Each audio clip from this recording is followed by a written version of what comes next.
Olá, queridos alunos e queridas alunas. O assunto hoje é variação e preconceito linguístico no contexto do Vale do Jequitinhonha.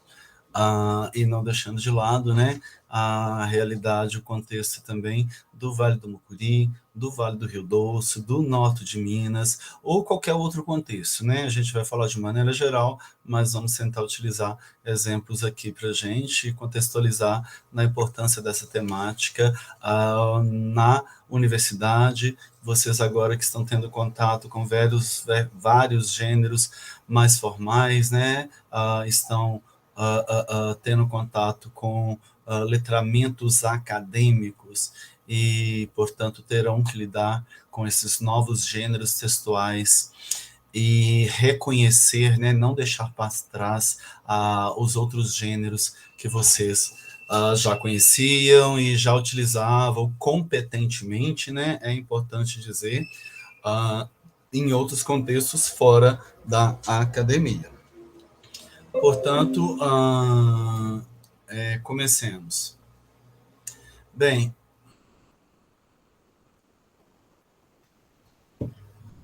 a questão da variação linguística começa a ser estudada na década de 1970. Num breve panorama assim, dos estudos linguísticos, pelo menos enquanto passa a ser considerada, né, uma ciência, né, passa a ser considerada pela Academia de Ciências das Linguagens, em meados dos anos 60, que nós temos uma preocupação maior com a questão da leitura crítica, por exemplo, e que metodologias nesse sentido começam a aparecer, né? No caso do Brasil, é na década de 60 que Paulo Freire, por exemplo, testa o que vem, vamos chamar depois, né, de metodologia Paulo Freire, qual seja os passos para a contextualização, passos para a eleição de temas geradores, né, que no caso lá do Paulo Freire foi uma experiência de alfabetização de 300 cidadãos, né, do interior de Angicos, né, do interior do Pernambuco, né. No caso aqui de variação linguística especificamente, esses estudos começam nos Estados Unidos, no subúrbio de Nova York, né, por Labov, um linguista, então, que era professor, e lá naquela época ele já se deu conta que a língua, então, era heterogênea e que essa variedade era regulada por questões linguísticas, mas também extralinguísticas, e questões extralinguísticas, ele estava falando de contextos, né? Então, continuando, né? Essas variações ainda poderiam se dar por questões de escolha de léxico, né, de palavras, por questões de sentido, né, ou seja, palavras com significados diferentes, né, ainda por questões fonéticas e fonológicas, a exemplo dos sotaques, né, ou ainda por questões pragmáticas e discursivas, né, como construção de sentido e desde nomeação de coisas que têm importância, né, são significativas para certos grupos sociais, né. Há relatos, por exemplo, de cores que em certas línguas não existe, né, ou pelo menos não são nomeadas diferentemente, em outras línguas sim, justamente por questões geográficas, por exemplo, né. E vários outros exemplos que poderia citar. Mas continuando, as questões, né, que vão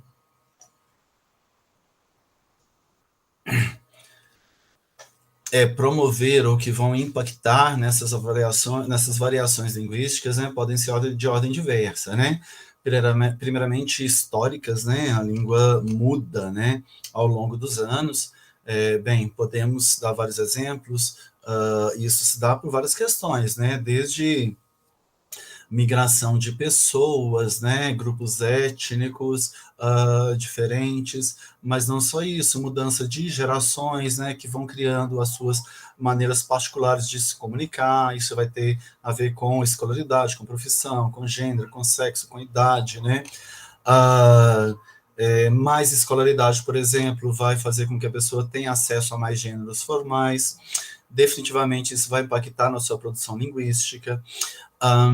O fato de você improvisar, por exemplo, na oralidade, isso faz com que a sua produção linguística seja de um tipo, e quando você pode planejar mais seu texto, corrigi-lo, que é o que te permite a escrita, sobretudo uma escrita digital, que é o que predomina hoje em dia, isso também vai te permitir outras construções linguísticas que vão definitivamente resultar em variação, né?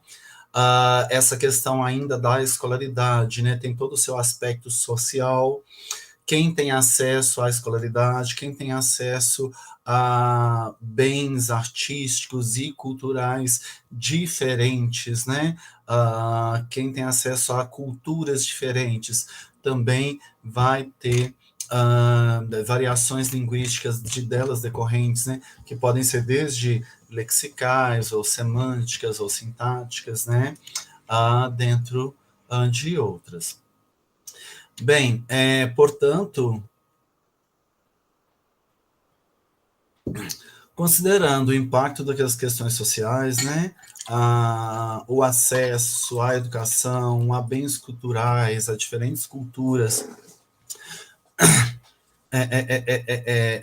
impactarem diretamente, então, na realidade linguística do cidadão, ou seja, a realidade linguística também ser reflexo das realidades sociais, definitivamente demonstrar, né, chacota ou achar que existe uma variante diferente, melhor ou privilegiada, né, enfim, a gente vê que tem, mas julgar a língua ou a cultura de outro melhor ou pior, tem um cunho social muito grande aí, né, tem toda a questão do acesso que não está sendo reconhecida, que não está sendo levada em consideração, né? Bem, a gente conhece realmente pessoas que são alheias às diversidades sociais, né, ou ao fosso da diferença social que o Brasil vive, mas não é expectativa definitivamente para aquelas pessoas que têm mais formação, né? A expectativa é justamente que elas tivessem acesso a todo esse tipo de informação. Bem, são essas questões estruturais que podem ser debatidas em outro momento e que também aparecem na nossa língua, mas eu vou citar um exemplo aqui, até recente, então, né, sobre esse preconceito linguístico que está diretamente ligado à questão social. A imagem que está na tela agora é do médico Guilherme Capel, que é do interior de São Paulo, da cidade de Serra Negra. Enquanto atendia uma paciente, ele escrevia num formulário de receita médica, né, as palavras que ela dizia que ele achava que eram palavras, né, dignas de deboche, né, ou a maneira como ela dizia, ela digna de deboche, né. Bem, dá para ver a fotografia que realmente a expressão facial dele não é amigável, né, mas uma das coisas que ele disse nesse vídeo que não existe pneumonia, que foi a maneira como a senhora disse, e nem RAO-X, que seria para raio-x, né, pneumonia e raio-x. Bem, felizmente a classe médica, ou eu não vou ficar ligado aqui à classe médica, mas a classe de pessoas então que tem acesso à universidade, que tem acesso aos livros e às letras, né, nem todos pensam assim, né. Trouxe aqui outra médica, então, já que o exemplo foi da classe médica, a Júlia Rocha, que é mineira, que também postou em rede social após a viralização do vídeo lá do médico do interior de São Paulo, né, que existe sim pneumonia. E a Júlia Rocha disse, Eu mesma já vi várias vezes, inclusive com febre interna, que o termômetro não mostra. Desinteria, quebranto mal olhado, impinge, cobreiro, vento virado, espinhela caída. Eu tô aqui para mal de atestar. Quem sabe o que tem é que sente. E eu quero ouvir você desse jeitinho, modo de a gente se entender. Porque para mim foi dada a chance de conhecer as letras e os livros. Para você só deram a chance de dizer. Pode dizer, eu quero ouvir. Bem, é de uma sensibilidade enorme, é sobretudo que ela reconhece que a ela foi dada a chance de conhecer as letras e os livros. E também é muito interessante, né, que ela se dispõe a reproduzir o que seria um discurso dela com um paciente, né, a respeito das doenças ou dos problemas de saúde que ele utiliza toda né, um grupo semântico, um grupo lexical, né, com toda uma semântica própria do seu grupo social, né? Talvez problemas que a medicina tradicional não reconheceria ou não trataria ou bem nem escutaria, né? Exemplo de quebranto ou mal olhado ou vento virado, né? A Júlia então reconhece a existência, né? E dá atenção específica a essas questões, e aqui faz questão ainda de utilizar a variante do que seria o seu paciente, então, que poderia potencialmente falar pneumonia, né, que por ela seria muito bem atendido. Bem, a gente torce que os nossos pacientes tenham mais Júlias pelo caminho, né? Fica aqui algumas provocações, né? Qual vocês diriam que seria uma variante, então, considerada certa? A variante certa é a variante que o médico defende, que o médico, então, né, utiliza para menosprezar a sua paciente que não tem acesso aos livros? Essa que é a variante certa ou é a variante dessa paciente que é a certa? Bem, imagino que vocês já estão tentados a dizer que pelo menos o médico achava que a dele é a certa, né? Mas talvez não seja só esse médico, né? E não vamos dizer que a dele também é errada, né? A questão aqui é questionar o conceito de certo e de errado. Bem, continuando então, né? Qual língua aparece nas gramáticas normativas, na norma de como deve ser a forma, no padrão definido de escrita? Está mais próxima de qual variante? Na verdade, a língua oral, nem daquele médico, né, nem de ninguém, a não ser que force, né, uma naturalidade, enfim, naturalidade não vai conseguir, mas a língua escrita da gramática normativa definitivamente não é a língua oral, né? Existe língua oral mais formal e menos formal, né? Daí eu poderia citar o exemplo, né, dos plurais, né? Provocações no plural é muito mais formal do que as provocação, que é totalmente informal, né? Seria ok escrever as provocação num gênero informal, né? Como um bilhete, por exemplo, ou um WhatsApp, por exemplo, né? E depende também, né, que tipo de comunicação. Tem o WhatsApp profissional aí, né, que certamente tem outras demandas linguísticas que o WhatsApp para minha mãe, para o meu filho, né? Mas todos podem usar o WhatsApp mesmo, sabe, sem saber, né, a acentuação ou o plural. E esperamos que se comuniquem, né? Bem, e quais seriam então as variantes, as variedades menos valorizadas e por que elas são menos valorizadas, né? Bem, a exemplo aí do vídeo de chacota do médico, é claro, evidentemente, que a variante menos ou as variantes menos valorizadas são aquelas das classes sociais menos valorizadas. Se tem preconceito com determinada classe social, também esse preconceito vai cair sobre a sua linguística. Lá em 1970, quando o Labov, em Nova York, estudava então a questão da variante linguística, ele estudava o que em inglês é chamado de Ebonics, né, que é a influência negra, ou Black English, né, a influência negra no inglês, então, né, estadunidense, né, ou a variante daquele grupo étnico, né? E o que a gente deve, então, ensinar na escola? Bem, primeiramente a gente deve ensinar que existe a adequação, não é exatamente uma questão de certo e de errado, né? Que existem gêneros textuais diferentes, que são construídos de maneira diferente de acordo com a sua esfera de atuação, de acordo com o seu contexto, de acordo com seus falantes, ok?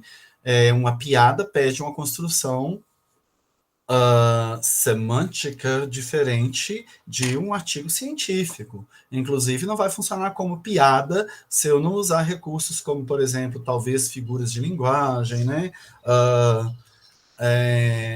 Enfim, né? Tem pessoas que usam outros recursos, inclusive preconceitos, né? Mas figuras de linguagem como metáforas ou metonímias ou palavras homônimas, né? Ou seja, palavras iguais com significados diferentes, dão muitos efeitos cômicos, né?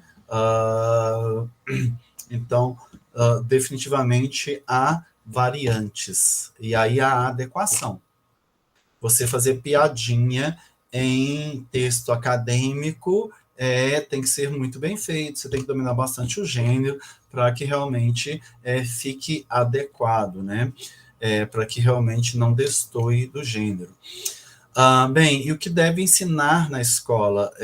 Continuando, né? Primeiramente, essa questão da adequação, da inadequação, evitar o preconceito linguístico, né? Também com relação a questões diversas, sobretudo social, né? Questões de ordem social.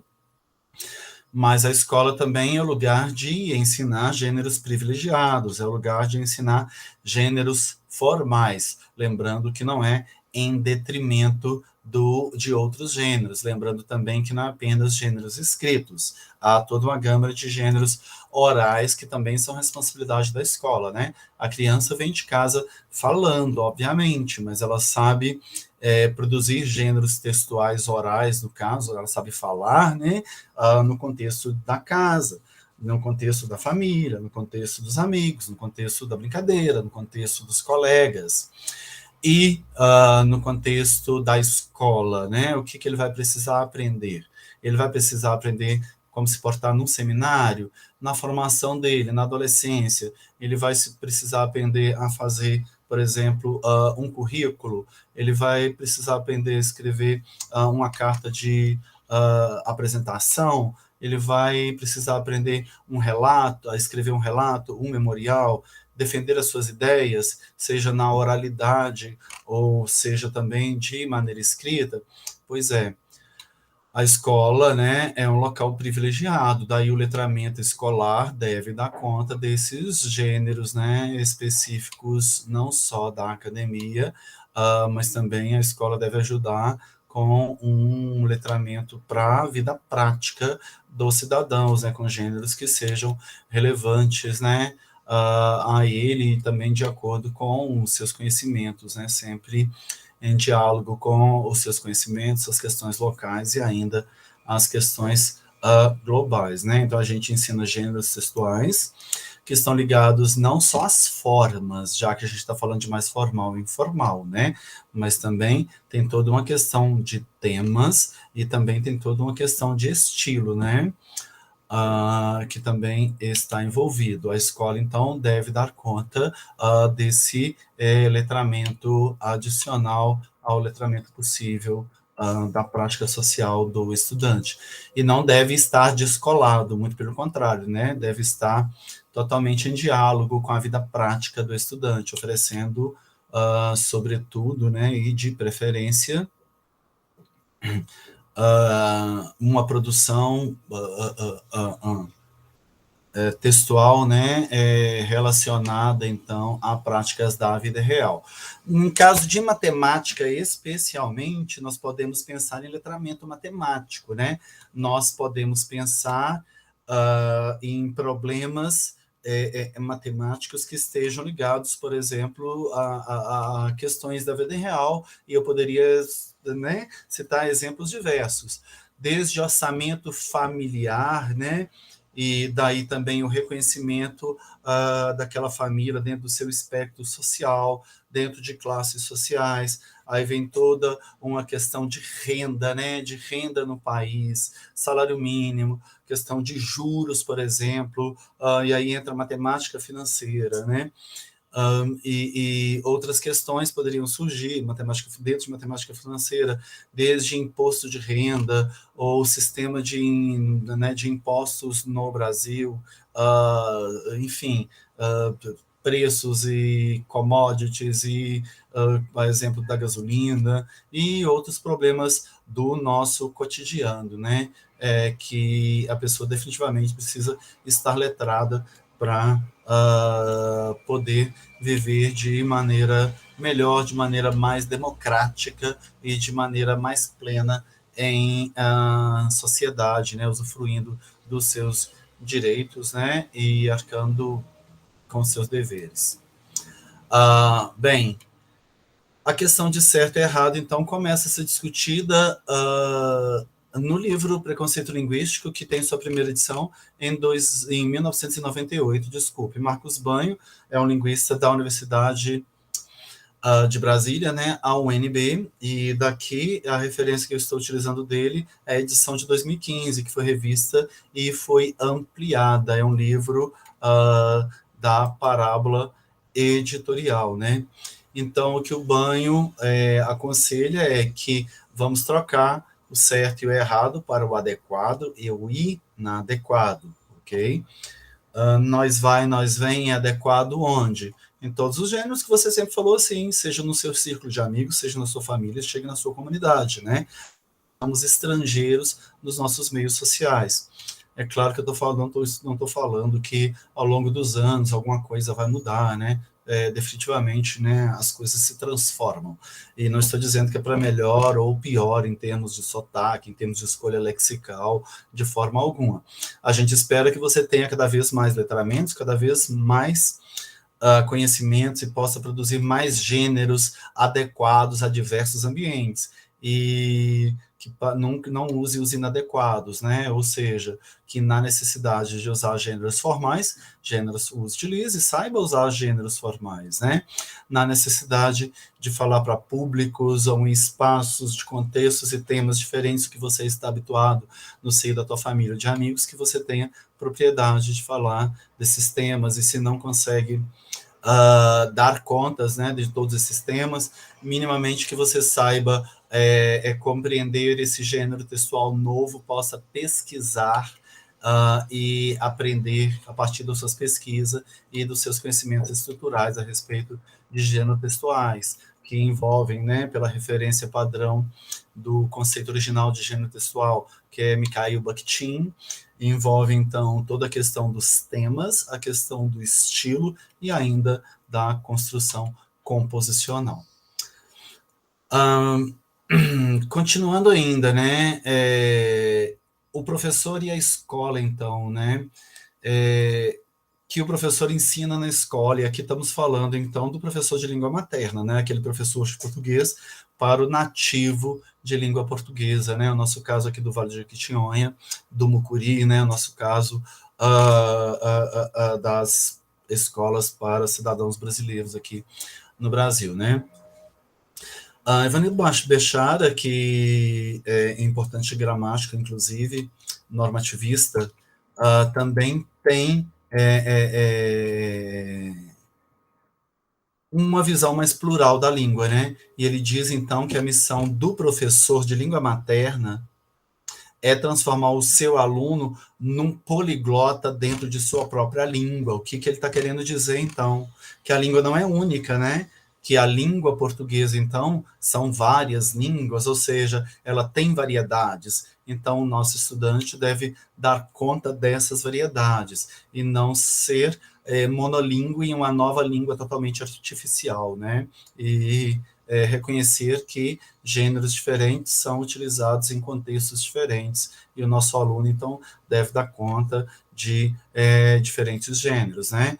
A língua estrangeira já vai envolver outras questões, né? Totalmente diferentes, porque tem toda a questão fonética, fonológica, por exemplo, a questão semântica, sintática, que vai ser muito mais forte, né, inicialmente, do que definitivamente a questão temática, a questão a crítica e a questão de ensinar o aluno muitos e diversos gêneros, né? O estrangeiro vai ter normalmente questões mais específicas e um raio de atuação muito menor, né?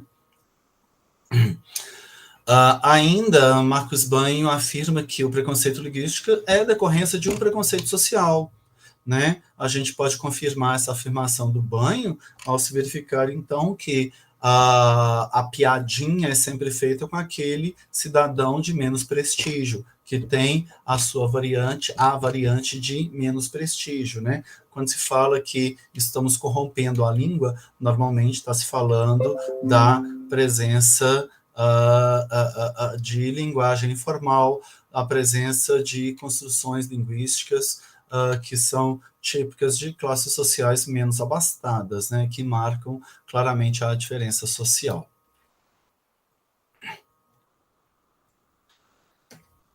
Ainda a esse respeito, lá na página 31 de Banho 2000, ele pontua, então, que tudo que escapa do domínio linguístico delimitado pelas gramáticas normativas é considerado corruptela, feio, errado. Ou ainda, né, é considerado não é língua de gente, ou quando muito é língua de seres humanos degradados, ou os párias da sociedade. Por isso, Napoleão Mendes de Almeida falam de língua de cozinheiras, ou de infelizes caipiras. Luiz Antônio Sacconi condena a língua de jacu, ou de asnos, enquanto Eduardo Martins a atribui a índios.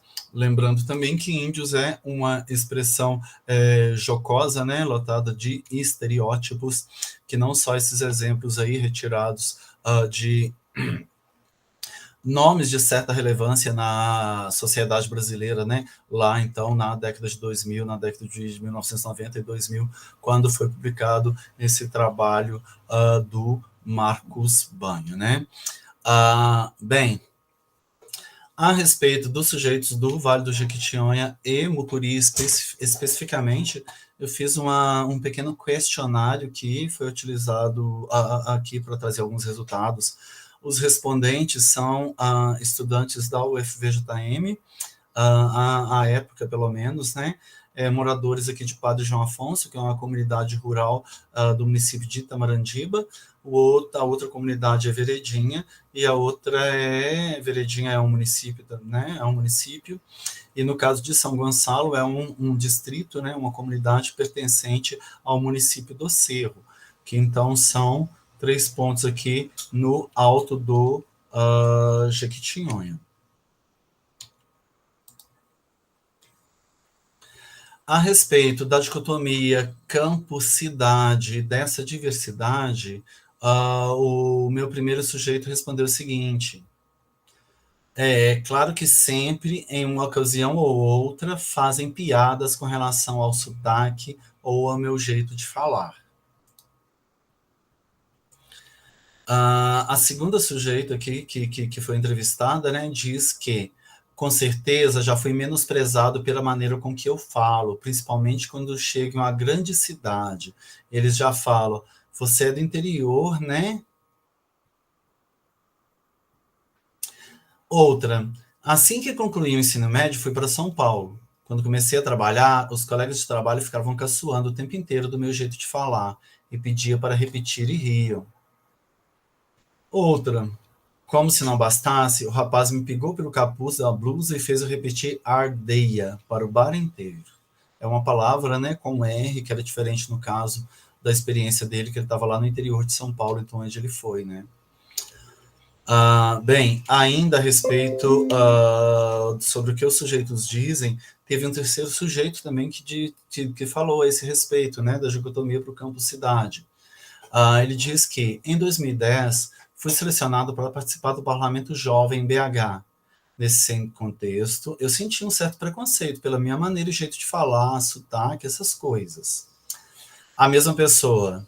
A segunda vez, quando fui fazer graduação, e aí uns colegas criticavam demais, até zoavam o meu jeito de falar, o sotaque, as expressões regionais.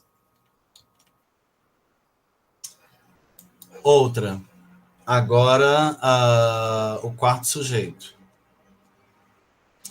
Minha patroa era uma professora e ficava corrigindo minha fala o tempo inteiro. No meu primeiro dia de trabalho, aconteceu um fato que me lembro até hoje. Fiz o almoço, coloquei no prato para a menina que eu cuidava e ela não quis comer. Aí eu disse, deixa eu tratar você, e a menina não entendia. Aí veio a mãe dela e disse, ela não entende esse jeito que vocês falam lá na roça. Bem, tem outro aqui, mas vamos continuar. Sobre classe social agora. A mesma 4, o sujeito 4 fala, a todo momento me policiava a minha fala. Teve outros lugares que eu trabalhei, em casa de família granfina, que quando faziam festa de aniversário, eu tinha que ficar na cozinha. E era proibido de conversar com os convidados por causa do meu jeito errado de falar. Outras questões ainda que apareceram. Bem, o 5 aqui tem dois exemplos. Eu vou pegar o segundo aqui, que é um pouquinho maior. Ela diz o seguinte: estavam colegas de serviço falando sobre uma determinada pessoa conhecida. Nisso eu disse: eu vi ela em Diamantina. O meu colega olhou para mim e me corrigiu. Eu a vi ela é rua. O nosso colega completou: muito bem, fulano, o português bem falado é bonito. Um outro sujeito agora, no caso, então, é o nosso sexto informante, ele diz o seguinte: no trabalho, foi em razão de cortar as palavras. Mineiros fazem isso, né? Por exemplo, né? Bem, tem um muito famoso, né? Vocês sabem que esse ônibus passa no bairro Savassi, então, na Savassi, né? Que em Belo Horizonte é comum se falar, quando você pede essa informação na rua, né? A pergunta vira assim, né? Cessar sessões passa na Savassi? Cessar sessões, você sabe se esse ônibus, né? É a primeira questão, então, que relata os 6 aqui, né? A 6, ainda, né? O sexto sujeito, né? Não tão explícito, ocorreu uma visita ao Ministério Público. A repreensão foi com olhar, uma linguagem facial.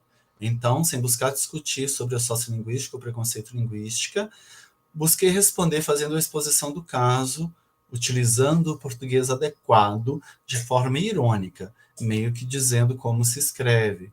Bem, aqui a pessoa reagiu, né? Ela já estava mais definitivamente empoderada, né? Uma pessoa também que visita o Ministério Público e dialoga diretamente com pessoas assim, definitivamente já tem mais letramentos, né? Inclusive cita aqui a questão do preconceito linguístico, né? E a questão também da diferença da fala para a oralidade, né? Ele comenta que, então, falou como se escreve, né? Bem, a respeito de opressão e submissão, o sétimo fala assim, né? A partir daí, comecei a trocar gírias do campo para as gírias da cidade. Veja, então, que a pessoa mudou, né? 7. Antes eu me culpava quando eu falava sobre o meu modo de falar, ou mesmo quando me falavam, não falavam, eu sentia que estava falando errado. Isso me reprimiu muito. Já deixei de me expressar várias vezes por receio do julgamento dos outros em cima da minha maneira de falar. Bem, outros exemplos aqui tem no papel da universidade, que então essas pessoas relatam, que faz elas reconhecerem, então, que esse preconceito, né, mais do que isso, né, reconhecer, então, como fala aqui o sujeito 9, na citação de baixo aqui da tela, né, que hoje ele entende que isso é preconceito, né, e que tem toda uma questão cultural envolvida aí, né, e que existem variantes, né, e aqui ele diz: hoje eu vejo que meu modelo de educação me ensinava a negar minha cultura e identidade. Via o meu meio, o campo, como lugar atrasado, onde a evolução estava na cidade. Essa pessoa ainda fala aqui que ressalta que antes já tinha cursado letras em uma faculdade particular, mas que a questão não tinha recebido a devida atenção, né? Bem, no 10 aqui também destaco a questão das diferentes línguas existentes no Brasil, né? Então, estamos falando aqui, então, de línguas indígenas, né? E é muito interessante a pessoa falar que não tem como querer uniformidade em um país que tem mais de 100 línguas, né? Ele está falando, então, das nossas mais de 100 línguas indígenas, além do português, né, como a nossa língua oficial, né? E lembrando também que línguas indígenas ou outras línguas podem ser línguas oficiais a partir dos municípios, né? Os municípios no Brasil têm autonomia para decretarem, né, ou colocar de maneira legal em lei, né, que outra língua é oficial de acordo com a sua realidade local. Bem, é tão polêmica a questão e as pessoas têm tão pouca informação de como isso se dá, que, por exemplo, teve a questão de questionamento de livro didático, que passa pelo Programa Nacional do Livro Didático, né? Onde, no caso, uma parlamentar levou o livro de Ramos, 2011, o livro chamava Por uma Vida Melhor, levou até o Congresso para falar que a autora estava ensinando errado, né, ensinando os alunos a falarem errado, quando, na verdade, ela estava ensinando que existe variante. Não estava falando que deve ser desse jeito ou outro, né? E eu trouxe aqui até um trecho para vocês do livro, olha. Aqui ela especifica, olha, que existe a norma culta, né? Na norma culta, o verbo concorda ao mesmo tempo em número singular e plural e em pessoa, né? Primeira pessoa, segunda e terceira. Já na variante popular, é comum a concordância funcionar de outra forma, como o nós, que é a primeira pessoa do plural, concordar com nós pega, o pega que seria a terceira do singular, né? Terceira do singular, ele pega, né? Então, nós pega o peixe é a variante popular. Bem, não vou entrar em detalhes, mas falar que existe um e existe outro, e que o padrão, ou que chamam de culto ou formal, é de uma situação, outro de outro, ao meu ver, e diversos outros linguistas, né, ou, enfim, toda a ciência linguística produzida na atualidade só ajuda na construção do respeito da diversidade, não está ensinando ninguém a fazer absolutamente nada errado. Até porque aqui, né, disse, então, da norma culta também, né, e tem todos os exemplos aqui, inclusive no quadradinho amarelo de cima, né, a maneira totalmente, né, formal e culta de se fazer. Bem, essa polêmica do livro, né, foi tão comentada e teve tanta repercussão que, inclusive, se vocês forem nesse vídeo aqui do encurtador.net/KLYKT, igual está aqui na tua tela, vocês vão poder assistir esse vídeo que é do jornalístico matutino da TV Globo, né, o Bom Dia Brasil. Isso aconteceu em 2018. Nesse vídeo, no segundo 52, Alexandre Garcia diz que a linguagem escrita diferencia o animal dos homens, né? Desculpe, diferencia o animal homem dos outros animais. O que ele está dizendo com isso, né? Bem, ele está claramente dizendo aqui, então, que a pessoa que tem o domínio da língua escrita, poderíamos dizer a alfabetizada, ou a pessoa letrada, né? É homem e os outros são animais, ou no mínimo está comparando a duas classes de seres humanos, né? Um mais selvagem e o outro que, sei lá, seria o civilizado, bem, gera margem para muita interpretação problemática isso aqui, todas elas baseadas, né, em preconceito, em estereótipo e mais ainda, né, eu poderia dizer até em eugenia, né, coisa que já foi cientificamente totalmente desmentido, né, e, enfim, são discursos que estão por aí na sociedade que também é papel do professor de língua materna ajudar a desconstruir, né? Bem, a respeito de língua ainda, eu queria dizer para vocês acessarem histórias de letramento, histórias de leitura, histórias de contato com textos de cidadãos dos vales do Jequitinhonha e Mucuri, nesse e-book aqui, Memórias de Letramento, Vozes do Campo, que foi organizado por mim e pelo professor colega Luiz Henrique Magnani. São mais de 60 relatos de estudantes da UFVJM, produzidos no ano de 2017, que trazem experiências que vão ajudar vocês universitários, mas não somente, também os cidadãos, né, dos vales do Jequitinhonha, do Mucuri, ou cidadãos que sofrem na pele a diversidade social, a diferença social e linguística, de entender melhor a sua realidade, entender melhor como aprendem a lidar com a língua, né? Bem, o material está disponível aí no repositório da UFVJM, no endereço em tela. Muitíssimo obrigado. A webconferência dessa semana, a gente vai tratar desse tema e dê uma olhadinha também e faça as atividades sobre letramento matemático disponível no nosso quiz da semana. São 5 questões. Bem, só adiantando um pouquinho, em resumo, o letramento matemático, como eu disse, que vai ser discutido melhor na webconferência, diz respeito, então, ao domínio de conceitos, mas não apenas, mas também os procedimentos e as ferramentas matemáticas em contextos sociais de relevância para nós, né? Ou seja, nas práticas da vida que demandam esses conhecimentos matemáticos, né? Exemplo, como eu comentei logo lá no início, só um minuto. Questões diversas, desde financeiras, ou questões da diversidade social, ou questões, se tem exemplos de imposto de renda, e o impacto disso para as diferentes classes sociais, né? Até, enfim, orçamento familiar, e por aí vai. Certamente não faltarão exemplos de